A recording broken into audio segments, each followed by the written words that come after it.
এপিসোডের প্রথমে আমরা দেখি একটা লোক তো মিনহার এই ভিডিও দেখছিল আর সেখানে কমেন্টস করে যে তোমার হাতে আর মাত্র 1 ঘন্টার সময় আছে। এরপর দেখা যায় মিনহা তো জিওয়ানের সাথে দেখা করার জন্য ওর অফিস আসে।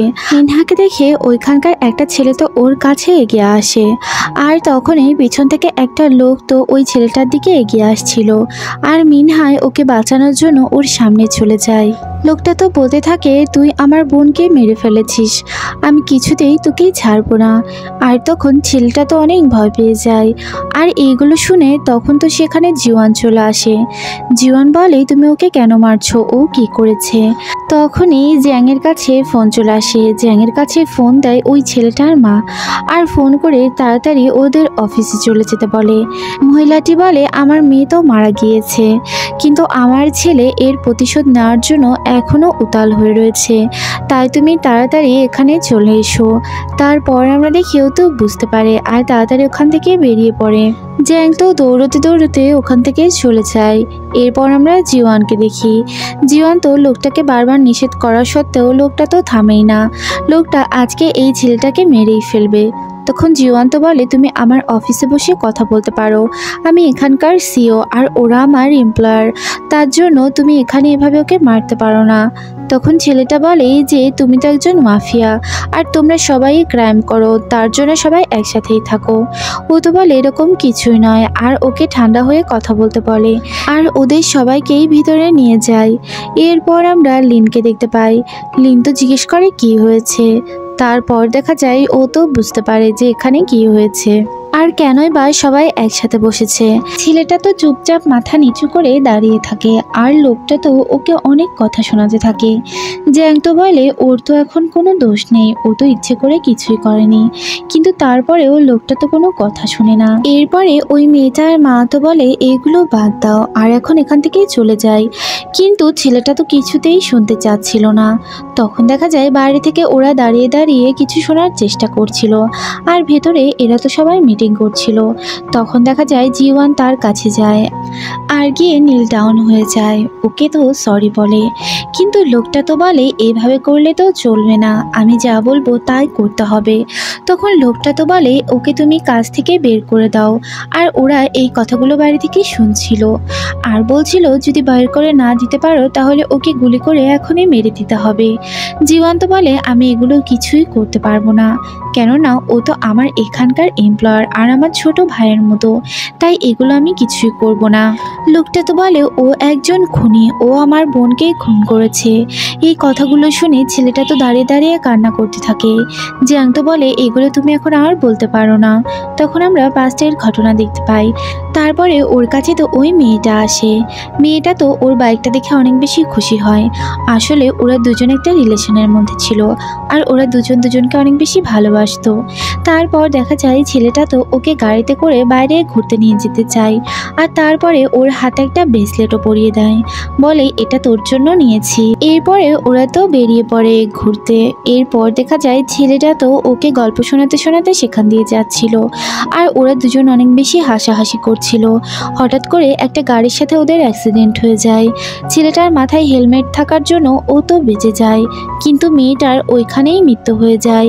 আর অ্যাক্সিডেন্ট করা অবস্থায় ও তো তাকিয়ে তাকিয়ে শুধু এগুলো দেখছিল, ওর তো কিছুই করার ছিল না, কেননা ওরও অনেক জোরে চোট লেগে যায়। এরপর আমরা দেখি ঘটনা আবার প্রেজেন্টে চলে আসে। ও তো বারবার সরি বলে আর বলে আমি এখান থেকে চাকরি ছেড়ে দিব, তারপরেও আমার বসকে যেন কিছু বলা না হয়। এটা শুনেই ছেলেটা আরও বেশি রেগে যায় আর ওকে মারতে যায়। তখন জ্যাং তো ওকে গিয়ে আটকায় আর বলে তোমার বোন মারা যাওয়ার পরে ও আর কখনো কলেজেই যায়নি আর ও ইচ্ছে করে তো এমনটা করেনি, ওইখানে তো ওরও মৃত্যু হতে পারতো, কিন্তু লোকটা তো কিছুতেই মানতে চায় না। ছেলেটা তো মাথা নিচু করে বসে পড়ে আর বারবার সরি বলতে থাকে, বলে আমাকে ক্ষমা করে দাও, আমি আসলে ইচ্ছে করে কিছু করিনি আর এর জন্য আমি সারা জীবন নিজেকে দায়ী করে যাচ্ছি। এরপর মহিলা তো ওকে এরকম দেখে তার ছেলেকে নিয়ে চলে যেতে চায় আর বলে তাড়াতাড়ি এখান থেকে চলো, এগুলো করার আর কি দরকার, এগুলো করে আমাদের মেয়ে তো আর ফিরে আসবে না। এরপর দেখা যায় ওরা তো ওখান থেকে চলে যায়। আর ওই লোকটা বলতে থাকে এভাবে তো আমি ওকে ছেড়ে দিতে পারি না, ও আমার বোনের খুনি। এরপর আমরা দেখি গ্যাংয়ের সবাই তো কান্না করতে থাকে, কেননা ওদের এত ছোট্ট একটা সদস্যর এই অবস্থা, যেটা ওদের সবারই অনেক বেশি খারাপ লাগে। আর ওকে বলে যে সব কিছু ঠিক হয়ে যাবে। তারপর দেখা যায় ছেলেটা তো বলে আমি একটু একা একা থাকতে চাই, এটা বলে ও তো ওখান থেকে বেরিয়ে যায়। ছেলেটা তো বাইরে একটা জায়গায় গিয়ে বসে থাকে আর ওর তো মন অনেক খারাপ থাকে। আর তখনই তার কাছে মিনহা যায়। মিনহা তো ওকে একটা জুস দেয় আর বলে এটা খেলে তোমার মন ভালো হয়ে যাবে। তোমার মতো এরকম সিচুয়েশন আমার লাইফেও আছে, আমার জন্য আমার ফ্রেন্ডকে আমি হারিয়ে ফেলেছি আর আমিও তোমার মতোই এরকম আপসেট থাকতাম, কিন্তু একদিন ভাবলাম আমি যদি এরকম করি আমার ফ্রেন্ড যদি জানতে পারে তাহলে তো ও অনেক কষ্ট পাবে। আর তারপর থেকে আমি ভালো থাকার চেষ্টা করি, নিজেকে ভালো রাখার চেষ্টা করি, যাতে করে আমার বন্ধু জানতে পারলে অনেক বেশি খুশি হয়। এরপরে মিনহা তো ওকে একা রেখেই ওখান থেকে চলে যায়। এরপর আমরা দেখি ছেলেটা তো চুপচাপ বসে থাকে আর এই কথাগুলো ও ভাবতে থাকে আর নিজের লাইফটাকে আবার শুধরানোর চেষ্টা করে। এরপর আমরা দেখি যে ওই ছেলেটার কাছে একটা SMS আসে আর এইটা তো ওই মেয়ের মা করে। আর সে লেখে যে তুমি ভালোভাবে জীবনযাপন করার চেষ্টা করো, যাতে করে আমার মেয়ে দেখতে পেলে অনেক বেশি খুশি হয়। আর যার যাওয়ার দরকার সে তো চলে গিয়েছে, আমরা কোনো কিছু করলে ওকে আর ফেরত পাবো না। তখন ছেলেটা তো এটা দেখে অনেক কান্না করে। এরপর আমরা দেখি গ্যাংয়ের সবাই তো এখানে রান্না করতে থাকে, ওরা সবাই একসাথে ডিনার করবে দেখে। আজকে জ্যাং তো ওদের সাথে ওদের বাসায় আসে আর আজকে ছেলেগুলো জ্যাংকে অনেক ভালো আপ্যায়ন করতে থাকে। এছাড়া ওরা সবাই একসাথে তো খাবারও খেতে বসে। খাবার খাওয়া হয়ে গেলে জ্যাং আর জিওয়ান তো বাইরে যায়। তখন জ্যাং তো বলে আমি ভেবেছিলাম এই ছেলেটার জন্য এই জায়গাটা খুব একটা সেফ নয়, কিন্তু আমি তো ভুল ছিলাম, ওর জন্য এইটাই বেস্ট জায়গা। তারপর দেখা যায় জ্যাং তো বলে ওই কেসটার বিষয়ে, যে ওকে হেল্প করার জন্য বলে আমি তো গুয়ানকে এনিহাও অ্যারেস্ট করব আর এর জন্য তোমার হেল্পের দরকার। তখন দেখা যায় জিওয়ান তো বলে ঠিক আছে আমি তোমাকে হেল্প করব। তারপরে জ্যাং আর জিওয়ান দুজন তো একসাথে হাত মেলায় আর ওরা একসাথে কাজ করার সিদ্ধান্ত নেয়। জ্যাংকে বিদায় দিয়ে ও তো ভেতরে ঢুকে আর মিনহা তো ওকে তখন ধরে ফেলে আর বলে তুমি তো সবসময় কাজ করো, আমাকে নিয়ে একটু ঘুরতে বের হও না। তারপর আমরা দেখি যে জিওয়ান তো ওর ড্রেস চেঞ্জ করে নেয় আর তারপর ওরা দুজন একসাথে হাঁটতে বের হয়। এরপর আমরা দেখি ওরা তো অনেক গল্প করতে থাকে আর জিওয়ান আর মিনহা দুজনে অনেক বেশি খুশি থাকে, দুজন একসাথে পার্সোনাল সময় কাটাতে পেরে। এরপর দেখা যায় ওরা তো একটা ব্রিজের কাছে যায় আর সেখানে গিয়ে দুজন দাঁড়িয়ে কথা বলতে থাকে। জিওয়ান তো মিনহাকে তাকিয়ে তাকিয়ে দেখতে থাকে আর তারপর ও তো খেয়াল করে যে মিনহার চুলগুলো তো খুলে যাচ্ছে আর তারপরে ও তো ওর কাছে যায়, গিয়ে ওর চুলগুলো ভালো করে বাঁধতে যায় আর ও তো অনেক বেশি খুশিও থাকে। ওর চুলগুলো সুন্দর করে ও বেঁধে দেয় আর তারপর ও বলতে থাকে তোমাকে আজ অনেক বেশি সুন্দর দেখাচ্ছে। জিওয়ানের মুখে এমন কথা শুনে ওর তো পাস্টের কথা মনে পড়ে যায়। ওর ফ্রেন্ডও ছোটবেলায় ওকে এইভাবেই বলতো আর ওকে এইভাবেই চুল বেঁধে দিয়েছিল। এইগুলো ও ভাবতে থাকে আর এক মুহূর্তের জন্য মনে হয় যেন জীবনই ওর জিওনহু, কিন্তু মিনহা তো ওকে কিছুই জিজ্ঞেস করে না। এরপর আমরা মনকে দেখতে পাই। মন তো একটা জায়গায় বসে থাকে, ও আসলেই চেকআপের জন্য এসেছে। সিরিয়ালে মনের নাম আসে আর তারপর ওকে তো ডাকা হয়। ডাক্তারের কাছে গেলে ওর তো চেকআপ করা হয় আর ওর বেবি তো ভালো আছে, এটা তো ও দেখতে পায় আর দেখে ওর অনেক ভালো লাগে। আবার ওর তো একটু টেনশনও হয়, কেননা ওর বাবা তো এখনও জানেই না যে ও প্রেগনেন্ট। এরপর আমরা দেখি এইগুলো ভেবে ও তো অনেক মন খারাপ করে। এরপর দেখা যায় সেখানে তো মিনহা আসে। মিনহা আর ও দুজন তো বসে থাকে। তখন ওর মন খারাপ দেখে মিনহা তো জিজ্ঞেস করে তোমার কি হয়েছে। মন তো মিনহাকে বলতে থাকে আমি যদি সিঙ্গেল মাদার হই তাহলে তুমি আমাকে কীরকম হেল্প করবে। তখন মিনহা তো বলতে থাকে যে তোমার বেবিটাকে আমি নিয়ে নিব আর তুমি তোমার লাইফটা ভালো করে এনজয় করো। এরপর মিনহা বলে যদি আমি সিঙ্গেল মাদার হই তাহলে তুমিও নিশ্চয়ই এমনটাই করবে। এরপর মিনহার তো একটা কথা মাথায় আসে, ও তো জিজ্ঞেস করতে থাকে তুমি এই কথাটা কেন জিজ্ঞেস করলে। ও তো বলে আমার নেইবার এরকম হয়েছে তাই আর কি আমি তোমায় জিজ্ঞেস করলাম। তখন মিনহা তো বলে নাকি তোমার সাথে এমনটা হয়েছে। তখন মন তো বলে আরে না না, এগুলো কি বলছো, এরকম তো কিছুই নয়। কিন্তু মিনহার তো একটু সন্দেহ হয়, ও তো ওর দিকে বারবার তাকিয়ে দেখতে থাকে আর ওর আবভাব ও খেয়াল করে। এরপর আমরা দেখি ওদের গ্যাংয়ের একটা ছেলে তো কাজ করছিল, আর তখন ও তো মিনহার ওই কলিগকে দেখতে পায়। সে একটা রেস্টুরেন্টে গিয়েছে আর সেখানে খাবার খাচ্ছে, আর এটা লোকজন তো তুলে ওকে ভাইরাল করে দিয়েছে। ও এগুলো দেখা মাত্রই তাড়াতাড়ি ওখান থেকে বেরিয়ে পড়ে। ও তো রেস্টুরেন্টের মধ্যে গিয়ে দেখতে পায় সবাই ওর ছবি তুলছে, কিন্তু এদিকে ওর তো কোনো খেয়ালই নেই, ও ওর মতো চুপচাপ ওখানেই বসে আছে। এরপরে ছেলেটা গিয়ে ওর মাথায় একটা ক্যাপ পরিয়ে দেয় আর বলে তুমি এভাবে চলাফেরা না করলেও পারো, তোমাকে তো সবাই ছবি তুলে একেবারে ভাইরাল করে দিয়েছে। ও তো বলে তাতে আমার কিছু আসে যায় না, কিন্তু ছেলেটা তো বলে এটা তোমার নিরাপত্তার জন্য করা উচিত। এরপর ওরা দুজন বসে কথা বলতে থাকে। এরপর আমরা দেখি লিন তো জিয়নহোর কাছে আসে আর এসে তো বলতে থাকে যে এই ছবিগুলো তোমার বাবাই তুলেছে। জিওয়ান এটা শুনতে পেয়ে ও তো অনেক মন খারাপ করতে থাকে। এরপর আমরা মিনহাকে দেখি।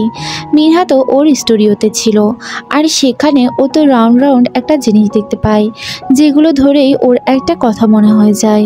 ছোটবেলায় ওর বন্ধু ওকে এইরকম চিপস খেতে দিত আর আঙুলে দিয়ে বলতো এগুলো খাও, তাহলে অনেক মজা লাগবে।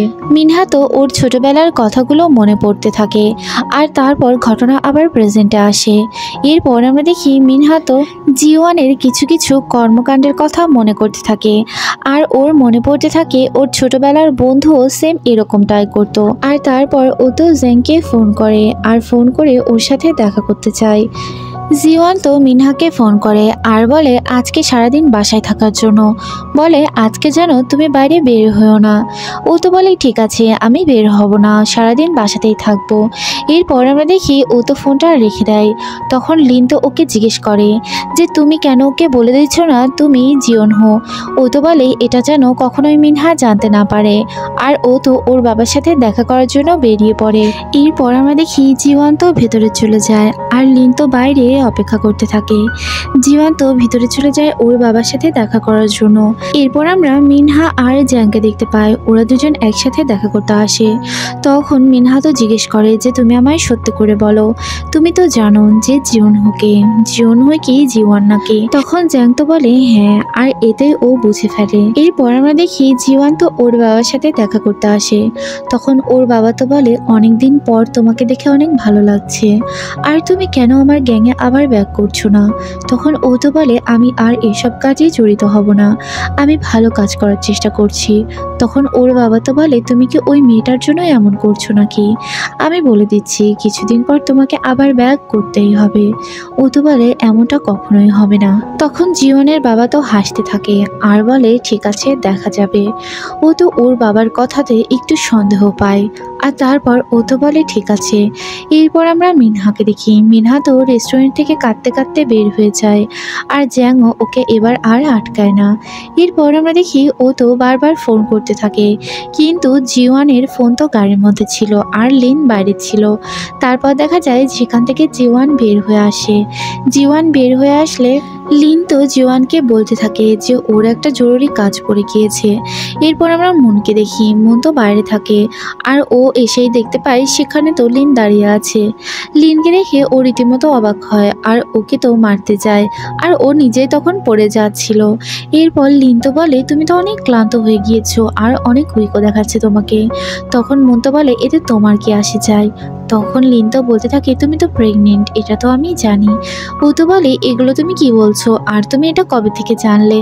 তখন ও তো বলে ওই দিন আমি তোমার প্রেগনেন্সি কিটটা দেখে ফেলেছিলাম, আর আমি জানি এটা তুমিই ছিলে। আমি তো তোমার সাথেই থাকতে চাই। ছোটবেলায় আমি বাবা মা কাউকেই দেখতে পাইনি, আমি তো একাই বড় হয়েছি, আর তাই আমি চাই না আমাদের সন্তানও এভাবে বড় হোক। তারা দুজনেরই ভালোবাসা পাক, বাবা মা দুজনেরই, আর তার জন্যই আমি তোমার সাথে থাকতে চাই। এটা বলে ও তো মনের হাত ধরে আর বলে এখন থেকে আমরা একসাথেই থাকবো। মন তো বলে তুমি আমাকে ছেড়ে আবার যদি চলে যাও তখন আমি কি করব। তখন লিন তো বলে এটা আর কখনোই হবে না, আর তারপর ও তো মনকে কিস করে। এরপর আমরা দেখি ওরা দুজনেই তো ফাইনালি হ্যাপি হয়। এরপর আমরা জিওয়ানকে দেখতে পাই। জিওয়ান তো রাস্তা দিয়ে হেঁটে যাচ্ছিল আর ওর বাবার বলা কথাগুলো ও মনে করছিল। জীবন তো চুপচাপ রাস্তার ধারে দাঁড়িয়ে থাকে আর ওরও তো অনেক খারাপ লাগছিল। আর এদিকে মিনহা তো ওকে ফোন করেই যাচ্ছে, কিন্তু ফোনটা তো গাড়িতেই বাজছে। এরপর মিনহা তো তাড়াতাড়ি গাড়িতে করে বাড়িতে যায়, কিন্তু সেখানেও তো জীবন ছিল না। তারপরে ও তো গাড়ি থেকে নেমে সামনের দিকে হাঁটতে থাকে, আর এদিকে জীবনও চলে আসে, জীবনও হাঁটতে থাকে। মিনহা তো মনে মনে অনেক রাগ হতে থাকে যে কেন এটা জানার পরেও জীবন ওকে বলেনি। ও কতবার ওকে বলার চেষ্টা করেছে যে তুমি কি জীবন হো নাকি, কিন্তু ও তো কখনোই স্বীকার করেনি। এদিকে ওরা দুজনই একই দিকে রাস্তার দিকে হেঁটে আসছিল, আর মিনহার তো পাস্টের কথাগুলো খুব মনে পড়ছিল, আর জিয়ন তো বাবার কথা ভাবতে ভাবতে এগোচ্ছিল। এরপর আমরা দেখি একটা পর্যায়ে গিয়ে ওরা দুজনেই সামনাসামনি হয়। মিনহা তো ওকে দেখা মাত্রই কান্না করতে থাকে। তারপরে ও তো বলে, তুমি এতদিন কেন মিথ্যে বলেছ? তুমি কেন বলনি যে তুমি জিয়ন হো? তাহলে কি আমি তোমাকে ছেড়ে চলে যেতাম নাকি? আমি কতদিন তোমাকে খুঁজছি। এরপর জীবন্ত বলে, আমি ভেবেছিলাম তুমি আমায় ভুল বুঝবে, যে আমি মাফিয়ার লোক। এরপর দেখা যায় ওরা দুজন তো দুজনকে হাক করে, আর মিনহা তো বলে, আমি যে তোমাদের দুজনকেই ভালোবাসতাম, ছোটবেলায় জিয়ন হোকে আর এখন তোমাকে, তুমিই তো আমার সব কিছু। এটা বলে ও কান্না করতে থাকে। আর এই মোমেন্টে সেই এপিসোডটি শেষ হয়ে যায়। এপিসোডটি ভালো লাগলে চ্যানেলটিকে সাবস্ক্রাইব করুন, লাইক করুন, কমেন্টস করুন, আর পরবর্তী এপিসোড দেখার জন্য চ্যানেলটির সাথেই থাকুন। Thanks for watching. আল্লাহ হাফেজ।